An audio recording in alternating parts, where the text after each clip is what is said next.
Hola, buenos días. Muchas gracias por la invitación. Soy Gabriela Carranza, soy terapeuta de lenguaje y aprendizaje. Estoy certificada en integración sensorial y tengo la especialidad en trabajo oral motor y alimentación terapéutica.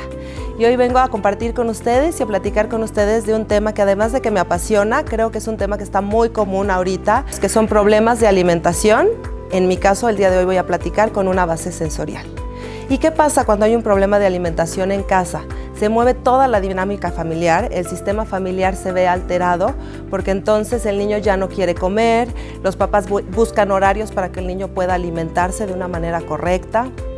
A veces si tienen una fiesta, mamá tiene que ir con los toppers para poder dársela a su hijo o hablarle a la mamá del niño que lo está invitando para pedirle que le haga cierta comida especial. Y sobre todo en casos ya mucho más severos, pues se ve perjudicada la parte nutricional y la parte de crecimiento de los niños porque cada vez reducen mucho más sus procesos de alimentación y entonces ellos ya no aceptan alimentos que antes aceptaban, ¿no? Entonces, ¿qué es un problema de alimentación de base sensorial? La alimentación es algo tan complejo que incluye todos nuestros sentidos, pero también todos nuestros órganos, incluyendo el cerebro, ¿no? Entonces, los sistemas sensoriales son los 5 que ya todos conocemos desde la escuela, ¿no? Que es la parte táctil, la parte visual, la parte olfativa, la parte auditiva y también la parte de gusto.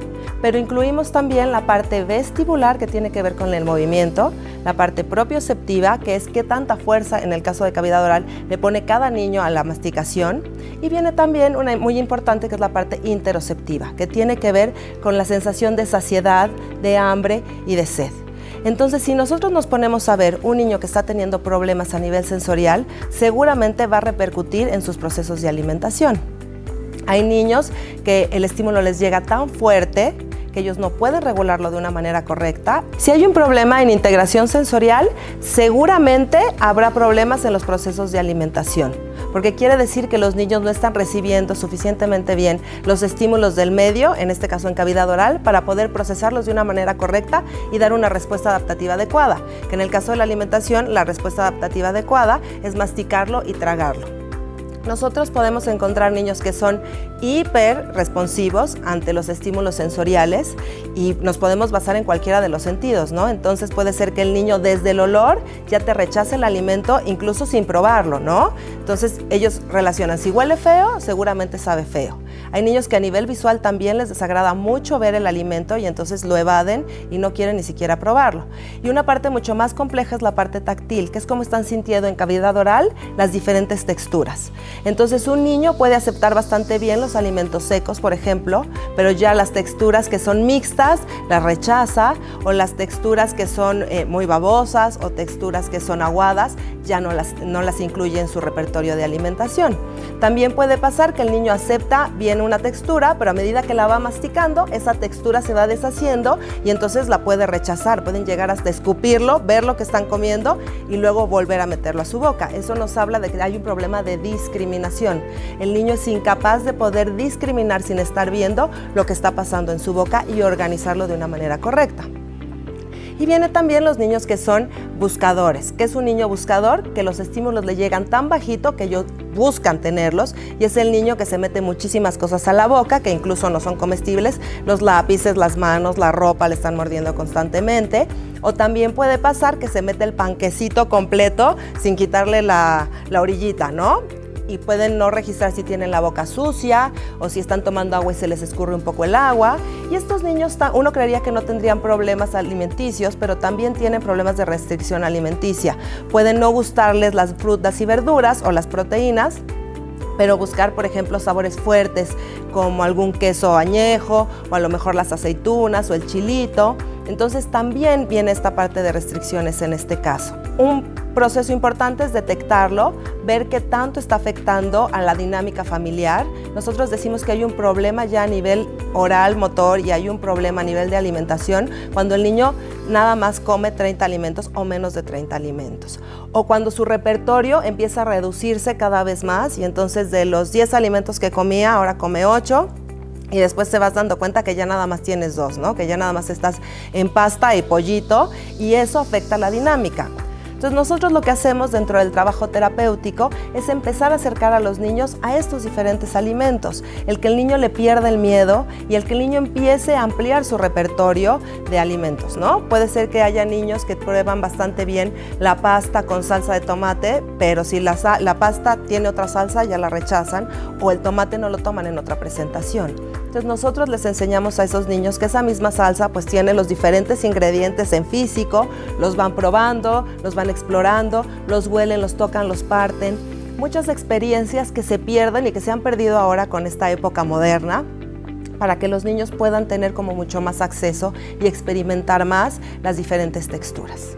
Algunas causas que pueden detonar estos problemas a nivel de alimentación pueden ser incluso de salud, ¿no? Niños con reflujo o niños que tengan acidosis pueden presentar problemas de alimentación. También puede haber de base conductual, en donde ya hay una situación de conducta y de la dinámica familiar que hace que el niño no se acerque a esos alimentos o que rechace los alimentos. También tenemos causas oral-motoras, que el niño no tenga la suficiente fuerza en su cavidad oral para masticar los alimentos de una manera correcta. Entonces son estos niños que rechazan la carne porque se tardan muchísimo tiempo comiendo carne, ¿no? Y es el niño que guarda el alimento en las mejillas y no termina de masticarlo, o toma mucha agua para poder tragarlo, y entonces, claro, ya se llenó con agua y el alimento queda ahí, ¿no? Y esto puede ser muy común, que el niño puede aceptar muchos alimentos, pero que la hora de la comida es muy pesada porque se tarda mamá mucho tiempo dándole de comer. Y la otra causa, que es la que ya platicamos, que es la parte sensorial, ¿no? En donde no está registrando las sensaciones del medio y es difícil para él poder regularlas de una manera correcta. Algunos focos de alerta que pueden tener los papás, o cómo pueden ellos empezar a ver estos pequeños focos rojos, puede ser si después de los 2 años se dan cuenta que su hijo no está teniendo los patrones de masticación correctos. ¿Cuáles son los patrones de masticación correctos? El que puedan masticar con las muelas, el que su lengua vaya lateralizando y pase al otro lado el alimento para poder masticar, y el niño pueda tragar sin ayuda de agua. Muchos niños ya de 3 y 4 años necesitan de agua para poder tragar porque no están masticando correctamente, entonces le dan 2 mordidas y se lo pasan, o prefieren alimentos triturados o alimentos blanditos para poder comer. Entonces ese es un punto bien importante, el ver cómo está la fuerza de su boquita. Si existen problemas de lenguaje, ahí también nos puede estar hablando de lenguaje o de habla, que esa cavidad oral no está en las condiciones todavía necesarias para poder tener las herramientas motoras para poder triturar el alimento y tener una alimentación correcta.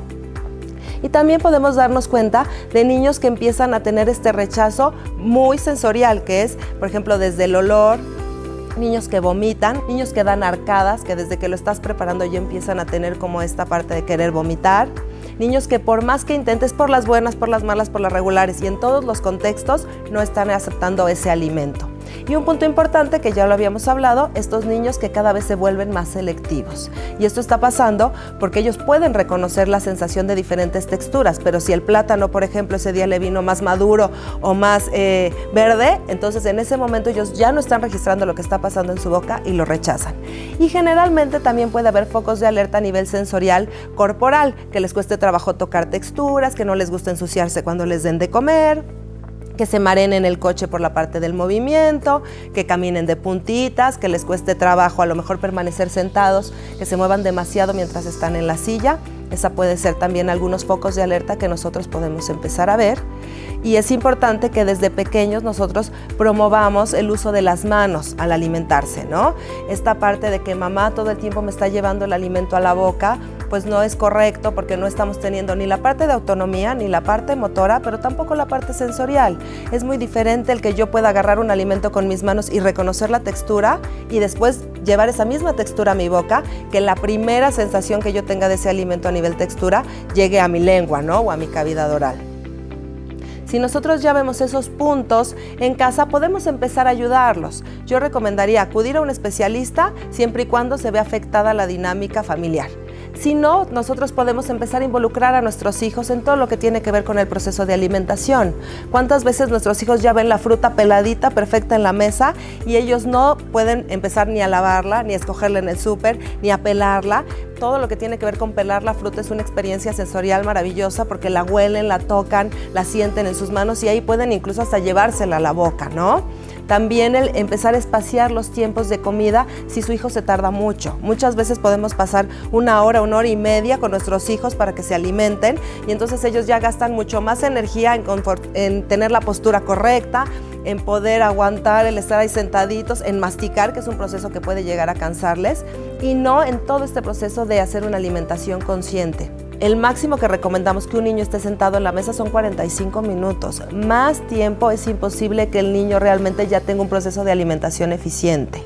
Otro punto importante es empezar a llevar estos alimentos nuevos también a generalizaciones fuera del contexto de casa. Muchas veces pasa que uno se va a una fiesta o los niños ya no quieren ir a la fiesta porque no van a poder comer el mismo alimento que tienen en casa. Y a veces como mamás nosotros le llevamos ese alimento que tenemos en casa para que él pueda estar tranquilo y se alimente. Pero entonces seguimos haciendo pequeño este repertorio de alimentación. Entonces podemos empezar a anticipar, podemos nosotros darles de comer antes, por ejemplo en casa, ¿no? Para que él se vaya tranquilo y yo como mamá también me quede tranquila del proceso nutricional de su alimentación, pero invitarlo a que allá pueda probar algo, ¿no? Pueda probar a lo mejor una verdurita, o pueda probar un nugget, o pueda probar un pedacito de pastel, y entonces ahí ya mamá no está preocupada por alimentarlo y él se siente mucho más libre de poder experimentar con todo lo que tiene que ver con la parte de alimentación.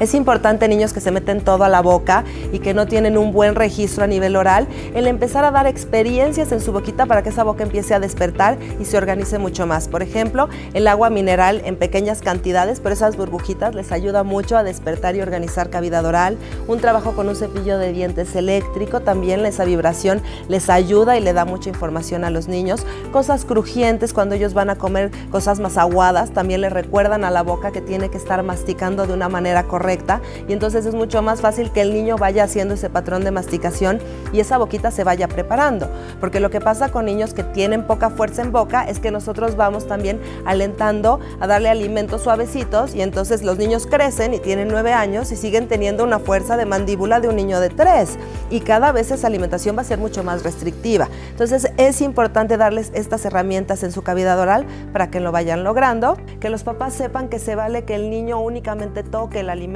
¿no? El que le vamos presentando, o el que lo pruebe y lo escupa, que se vale también el que si lo quiere probar pero no se lo quiere comer, el decirle, bueno, pruébalo con la lengüita o pruébalo con los labios y ver qué sabor te queda, o te lo probamos y te lo hacemos en licuado o en agua. Que los papás no los presionen tanto a que se lo tengan que comer realmente, sino que vean que hay un abanico de opciones para que el niño se pueda ir acercando a estos nuevos alimentos. Ese es un proceso importantísimo, y que el niño sea consciente durante la hora de la comida. Muchas veces porque querer que coma el niño o por querer forzar a que ellos vayan probando los diferentes alimentos, los ponemos en la televisión o en el iPad y entonces él nada más abre la boca y va recibiendo el alimento y ni siquiera es consciente de este proceso, de los sabores que le estamos dando, y eso muchas veces puede generar también una falta de registro en cavidad oral y que cada vez el niño se vaya restringiendo más, porque cuando va a un espacio en donde no hay tele o iPad es imposible el que el niño coma, o cuando el niño tiene que comer por sí solo se puede tardar mucho tiempo. Entonces es importante favorecer su autonomía, es importante el que el niño tenga estos pequeños intentos y se siente exitoso. Es importante no premiar el comer las verduras con un postre o darle esa connotación negativa de si te comes todo esto vas a tener el postre. El darle la importancia a toda la variedad de alimentos es importante, ¿no? Que ellos no sientan que es un castigo comerse las verduras y la parte padre es el postre, ¿no? Muchísimas gracias por la invitación. Estamos a sus órdenes en Espacio Terapéutico Integral. En Facebook nos encuentran como Espacio Terapéutico Integral y en Instagram nos encuentran también como Espacio Terapéutico Integral Sur.